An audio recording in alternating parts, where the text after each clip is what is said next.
Hello and welcome to Business on the Wire.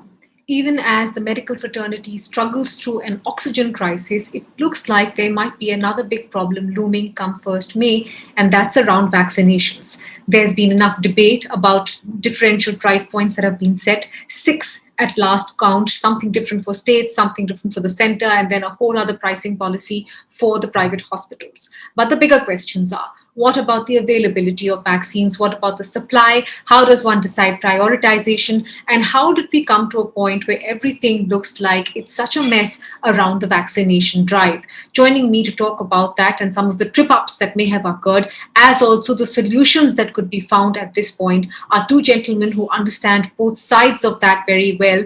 One who looks at the medical side of the story, and the other who looks at the money and how it can be spent. Joining me now, Subhash Chandra Garg, former Economic Affairs Secretary and Finance Secretary of India, and Dr. Anant, Bhan, researcher, bioethics, global health and health policy. He's past president of the International Association of Bioethics. Thank you both for joining in. I thought that this conversation was important, Dr. Bhan and Mr. Garg, because there's so much to unpack at this moment when we are talking about vaccinations. I mean, the immediate crisis is oxygen, but it looks like the next one will be vaccinations. And there's so many strands of questions about that. Dr. Bhan, let me start with you, because I think for people who are trying to comprehend this whole situation, there are some basic questions perhaps that need answered. The first one, is the COVID vaccine and any vaccine, by any manufacturer considered an essential vaccine? And if yes, what is the protocol when something is stated as an essential vaccine? Thanks, Mitali. So, when we look at vaccines, we also have to recognize what utility they have in the health system, right? And in this case, the vaccines are being used because we're going through a pandemic. The vaccines are part of our response to the pandemic. And in that sense, for me, characterize a public good. When I say they are a public good, then I see them as elements of our response, which should be available to as wide a section of our population as possible. And if that is the case, then we need to have enablers, and the enablers have to be largely driven by the state, because the state is also responsible for ensuring public health. And we know that the more we vaccinate, the larger chance we have that we will be able to save a lot of people from, if nothing, serious disease and death. Some people who get vaccinated might still get disease, as we've seen data, but that is not as worrisome as probably non-vaccinated in terms of the impact of the disease on them. So if that is indeed the case, then what do we need to make sure that these vaccines are as widely available as possible to a large section of the population? And I think that is the question for us, especially effective 1st May, given the new complexity of pricing which has been announced. So I'm sure we'll talk a little bit more around it. But in answer to your question, given the pandemic, there's certainly a public good and need to be available as widely as possible. Mr. Garg, same question to you as someone who's been finance secretary, who's been the person deciding allocation of resources. Surely there must be an SOP that exists in terms of what happens in terms of pandemics like this. What is the center's role and what is the center's responsibility in terms of providing this vaccination? See, any pandemic has wider public health implications by its very definition. So if it spreads, people are affected, and therefore we in economics sort of classify this as merit good, though not strictly public good, though they are for the larger public good, because merit goods have wider externalities. They impact many others than the person concerned. So if somebody has a virus and if it is not sort of contained, then it spreads to others.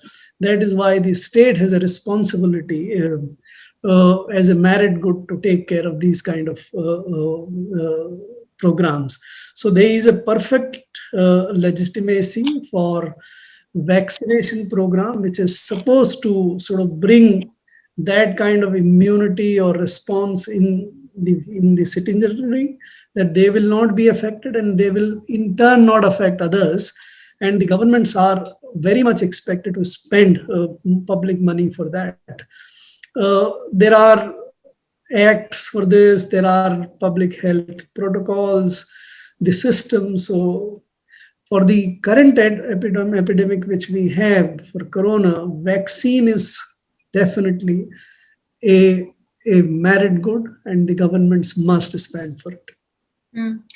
Dr. Bhan, I want to, of course, dig much deeper on, pricing, manufacturing, scaling, all of that. But first, I also want to take a step back in terms of past precedent, because that surely exists. What is the past precedent that we can look at in terms of an epidemic of this scale, and what happened following that?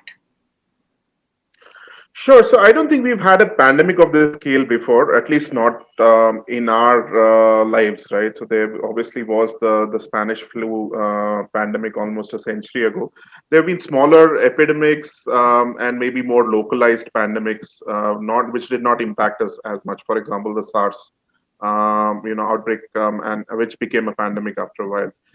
That having been said, I think we can leverage our experiences of, for example, responding to smallpox, which was eradicated globally, as you know. Our response to polio, and the polio immunization program, which was a huge success. And obviously, multiple stakeholders played a role in that, including chiefly the government, but also many other support systems. And that is, I think, certainly an experience which can be used for a large vaccination drive.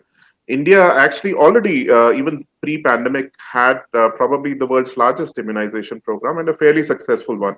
Obviously, vaccination coverage in terms of our population was still a cause for concern in many states in terms of the population coverage that we had. But we were able to reach a lot of our population, remote, rural, tribal, despite all of those circumstances. So if we can combine that, if we can combine our experience of running large exercises like elections, then certainly we have the wherewithal and the knowledge within our systems to be able to do something like that. But what you need is a drive. What you need is clarity of purpose, and what you need is leadership. What you cannot have is confusion. I see what is happening effective first me as a bit of a confusion. So you'll have two vaccines and 6 price points, which seems very strange. At least in this pandemic, India is probably, if not the only country among the very few countries where you're actually going to have situations where people have to pay to get the vaccine, and I think that is unfortunate. Obviously, someone has to pay for the vaccine, but should it be the end recipient of the vaccine is, I think, something which is a huge equity question from my perspective. Hmm.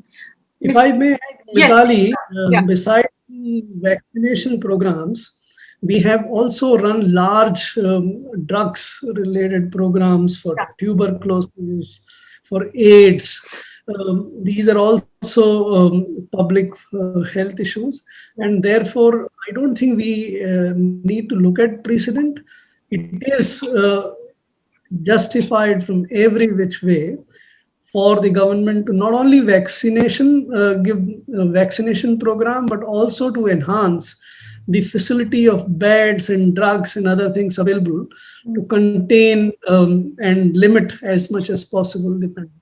So that's exactly what I wanted to ask you, sir. I mean, put the vaccine aside for one side. As you said, there are essential drugs as well that exist. In your experience, has there ever been a situation where there are so many price points, particularly between center and state? I mean, I'm going to talk to Dr. Bhan about dual vaccination pricing, which exists in our country.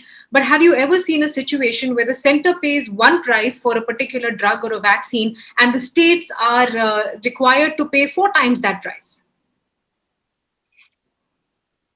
See, I think this is unnecessary confusion which has been created because of, I think, considerations other than the public health policy considerations.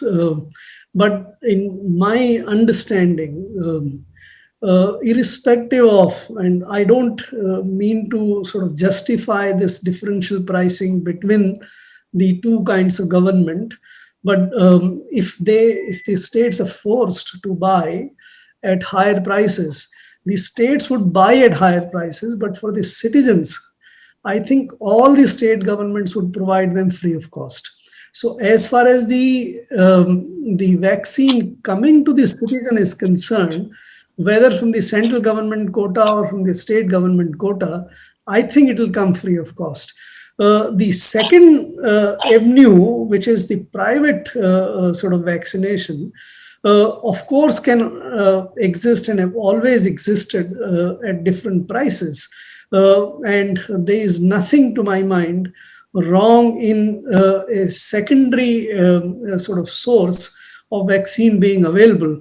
There may be some concern that since that brings a higher price to the manufacturers, they might divert more vaccine to the private channel.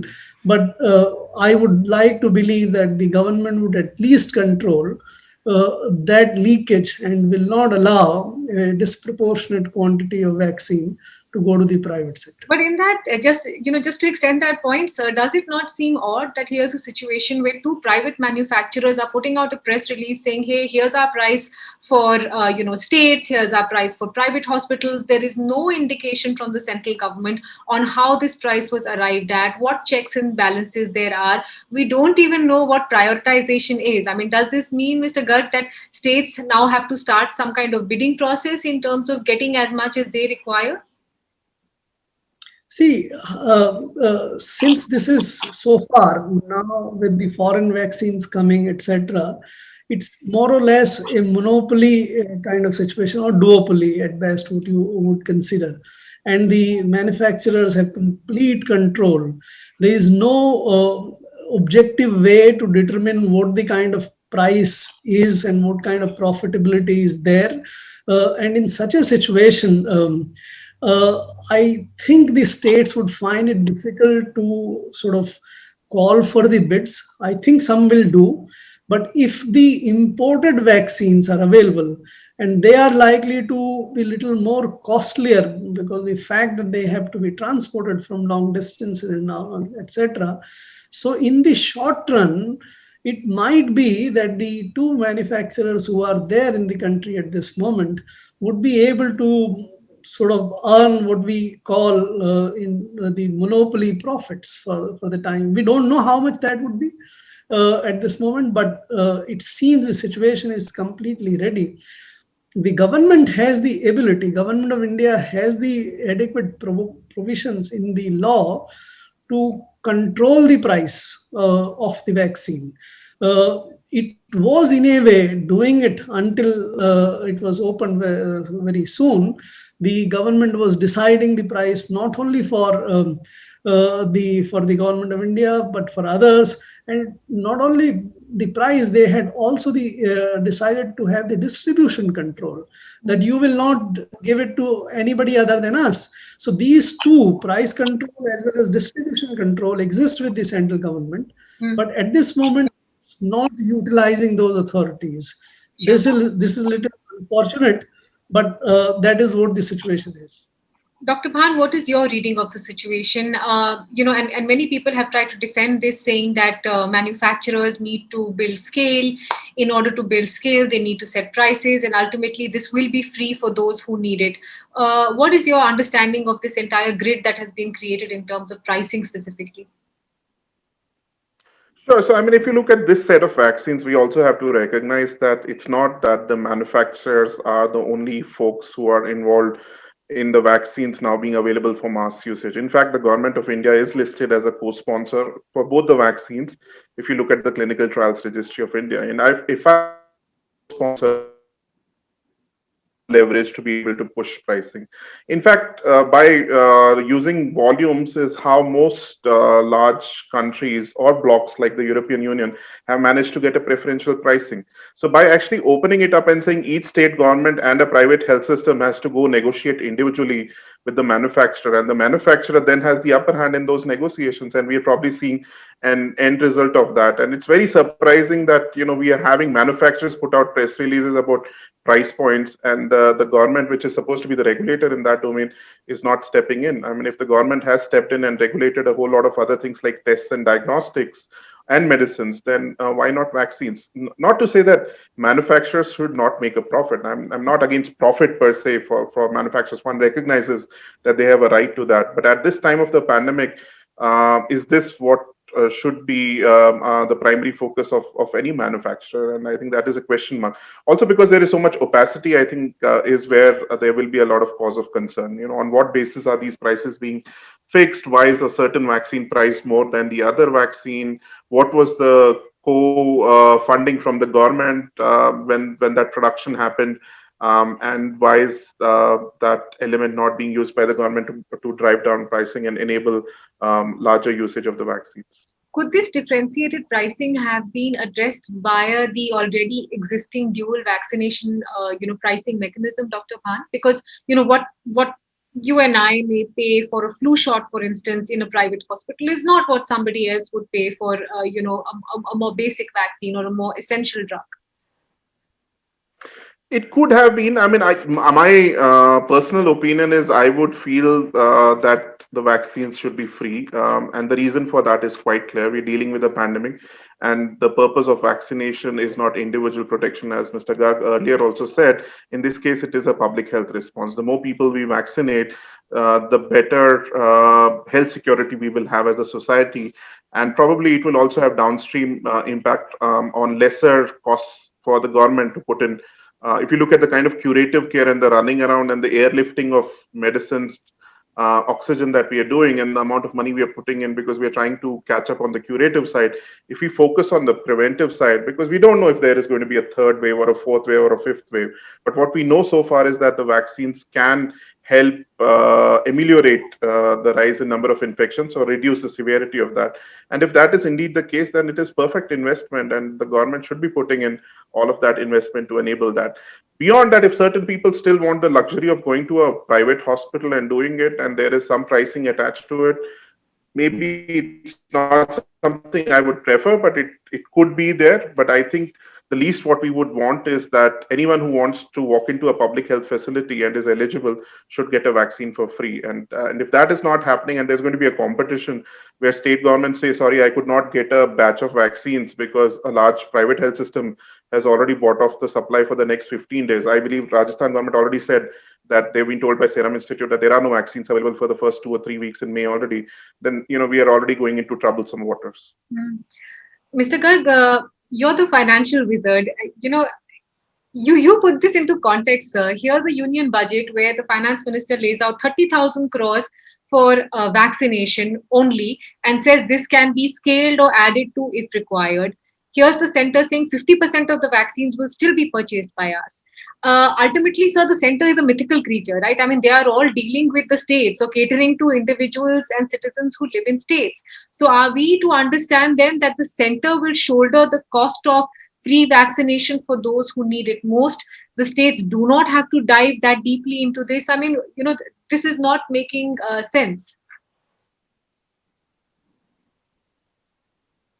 See, this is another created problem. It should not have been there. You mentioned 35,000 crore of rupees the central government had kept or has kept for the vaccination program for 2021-22. And the central government said at that time that we will give it 100%, we'll meet the 100% cost of vaccination. Right. It's unusual. In most programs, including the health programs of the central government, the sharing ratio is 60-40 or 50-50, at best 75-25. But hardly, very few programs are there with 100%. This was, if I may put it, to give away the message that it's the central government which is providing the vaccination to that. And the whole plan was possibly that the entire 60 odd crores people would be vaccinated at about 150 or whatever price, and the central government would be able to sort of bear the entire 100% cost of the vaccination program and be shown as the benefactor of the people. I think trouble started when one of these vaccine manufacturers started putting out sort of distress calls saying that we don't have money to invest, we can't scale up, we'll not be able to produce and things like that. and asked 3,000 crores to be given. Uh, I think even then, at that stage, the central government didn't take it very seriously. It was not. But the when this crisis sort of became out of control about 2 weeks or 3 weeks, then the government seems to have, if may I may say it again, panicked. Not only the manufacturer was given 3,000 crore, another one was given 1,500 crores as advance price for supply. And the other demand which the manufacturers were having, that allow us to sell to the private at somewhat higher price, which would allow us to make some compensation for our losses, etc. That was not only opened up, but free market, along with, which was never the demand in my judgment, this was never the case, the differential prices for the states came in. I think this overreaction was completely unnecessary. The government of India could have given, if it wanted, 3,000 rupees of some interest-free assistance or whatever for ramping up of the vaccine, and kept 150, 200 as the common price, collected the entire vaccination, given to the states free of cost. That would have been the best way to deal with it. Opened up about 10, 20, 25% for the private sector, where they could have charged whatever price they wanted to charge. If you had adopted this strategy instead of what has been done, I think there would not have been any controversy. The rollout would have continued smoothly, and this unnecessary controversy which we are seeing in the country today would not have been there. Mm. Have you ever seen it happen, Mr. Garg, though? I mean, have you ever seen states being thrown open to a free market this way? It sits completely at odds with cooperative federalism. I mean, that is one other issue. But I'm trying to understand what are the options for the states over here, because they have voiced their concerns about this. But I've what are written their about this. options? I've written about this tendency of sort of centralizing resources is there for last many months now. You saw the excise duties being increased on petrol and diesel in a manner where no part of that additional revenue was shared with the state governments. Recently, in the last budget, you saw another agriculture development and infrastructure cess coming up without being shared with the states. So I think this is what you are. This is not in line with what you are saying as cooperative federalism. I have termed this as somewhat a movement towards fiscal unionism. The states are a weak fiscal entity in the country. They don't have unlimited access to the revenue resources. They're not allowed to borrow as much as they want. Everything is dependent on them. That is what, in this situation also, I don't think the states would be able to weather it or do anything independently. They'll sort of dip into whatever resources they have to buy the vaccine at whatever price they can buy, and will provide it free of cost. This will sort of cripple them fiscally again. I think the way it has been handled is not very good fiscally, sort of prudent and fiscal cooperative Yeah. mechanism. And resources that they could have perhaps put into health infrastructure instead. Dr. Bhan, one part of the problem is this whole pricing debate. And as Mr. Garg is pointing out, much of it is perhaps unnecessary, and, it's like washing your dirty linen in public. But there's another whole big side of the problem which will hit us come 1st May, which is allocation and distribution and supply. I mean, in the months of Jan and Feb, there were reports being released selectively about how there was so much stock lying for some of these manufacturers. It was going bad. It needed to be pushed out of the system really fast. And then just a couple of months down the line, here we are saying, hey, it's a panic situation. We don't have enough supply. You have to help us scale up. Why so much opacity in terms of what exactly the supply situation is? Yeah, that doesn't help. I think if we had more transparency and also better planning, I think we would have been in a better situation, not just with vaccines and multiple other things, including, our preparations for a potential rise in number of infections. But specifically with vaccines as well, we know that we are only dealing with two manufacturers as of now who have permission to allow for their vaccines to be used in the mass public. And, there is probably clarity in terms of how many doses are available, how many doses will be available for the next few months till they are able to ramp up production. And if that is the case, then you should be able to map that against your demand. If you're going to focus on a risk-based strategy, which was what our initial strategy was, working with those most at-risk healthcare professionals, frontline workers, those with comorbidity and above a certain age limit cutoff, then we knew that how much vaccines do we have and how fast do we need to vaccinate. Now that we've opened it up and there is probably going to be a fair amount of demand, we will be in this unique situation where there is potentially going to be scarcity, at least for the early part of that vaccination drive. I don't think there are enough vaccines. And now you're also going to have multiple systems competing for those limited vaccines. Now, the manufacturers might have an upper hand in the negotiation. We've already seen how manufacturers have sometimes turned down other countries and said that we don't have enough stock. And is that situation going to play out in India? We'll have to wait and see. Hopefully not. But still, this is where another place where the governance and regulation role, which one expects of the state, is essential. We shouldn't have a total disarray in the way this plays out effective May 1st, or even in advance of that or post that.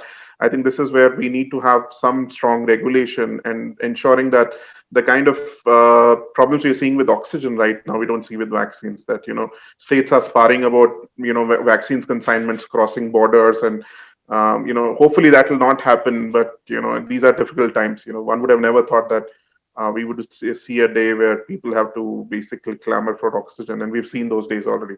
So one shouldn't be seeing those for vaccinations. As I said in the beginning, vaccinations are a core public health requirement, and I think we need to do better and ensure that we enhance our strategy of distribution. On the state side, one of the advantages I think states can do, in my opinion, is that we need better outreach vaccination. Facility-based vaccination is clearly not enough based on our experience, at least in rural areas, semi-urban pockets. I think it'll be good to have more outreach happening. So our focus right now on having everything happen at the facility. Maybe the states can utilize their experience of routine immunization with outreach at sub-center level, primary health center level, maybe even going down to the villages to try to enhance vaccination. If we do that well, I think that is something states can leverage their own experiences and working with their frontline workers. And there are some states which I think on the supply side also have better experience. So TNMSC, the Tamil Nadu Medical Supplies Corporation, for example, has a lot of done some great work in being able to negotiate prices and ensure effective, transparent distribution with, looking at also reducing any elements of corruption. So maybe there are some good examples of state corporations which have been focused on medical supplies, which can show leadership in this domain. And hopefully there'll be some state-to-state learning. I believe there is a lot of knowledge even lying within states, which needs to be leveraged in terms of best practices. Is it untenable, Dr. Bhan, to demand or require this kind of transparency from manufacturers? I mean, what is your stock at this point? What are the placements that have been paid? Where have payments been, coming from? And what is your process of shipment going to be? Is this a very difficult ask, or do you think that governments can be well within their right to ask for these basic this basic information from manufacturers? Yeah, at this point of time, certainly within their rights. I mean, I think there are multiple and I'm sure Mr. Garg is probably a better expert than me on that domain in terms of how corporate regulation in that can be done. But this is obviously basic information that we need, because how do you do planning otherwise if you don't know what you have on hand, how much is going to be available over the next few weeks, and then what is your plan for distribution, what is your expected demand. If you don't have that right data, then you will be playing a lot of guesswork. And then again, the manufacturer will continue to have the upper hand in terms of all of the negotiations. They can claim they have limited supply of the raw material. They can claim that they don't have enough production facility. They can already hide beyond contracts they might have already with other other buyers, etc. So some degree of transparency is required, and essentially so during a pandemic and our current situation. Mm. Mr. Garg, one suggestion has been made saying open up the manufacturing, include PSUs in it, especially for something which is a homegrown product such as Covaxin, and let multiple manufacturers start producing this vaccine, those who have the wherewithal to do it. And then let's see what happens in terms of, supply or price or any of that. Is that something that, could be done? Just to respond to your earlier question to Dr. Bhan first, this Disaster Management Act is such a powerful medium. You can issue any directions under this act to any manufacturer to sort of disclose quantities, distribution controls, whatever. So, and there are many others. So I think as far as the legal regulatory authority is concerned, the government of India has, and many states also have, the ability to do what you were saying. Now, coming back to this question, what was that? Can we open this up and provide multiple manufacturing licenses? Yes. So this relates to what we know as compulsory licensing. The government is very much within its right, in case it wants, to force these vaccine manufacturers to compulsory license. I'm not very sure that others have the ability to do it, or the constraint is the sort of ability of these manufacturers to scale up. We don't understand that much. So whether compulsory licensing is required and others are going to be in a position that doesn't seem to be, to me, as a constraint at this moment. The constraint was more pricing related and other kinds of things, distribution controls, monopoly and all. So it is available, it can be used, but I don't think that's required at this moment. Anant, completely out of time, but one final word from you on accountability. Like you said, the boot is on the neck in terms of the oxygen situation right now for many hospitals. And the fear is that come May, that's going to be exactly the same situation we have with vaccines as well. How do we create accountability in what looks like just a giant hodgepodge in terms of transparency and accountability?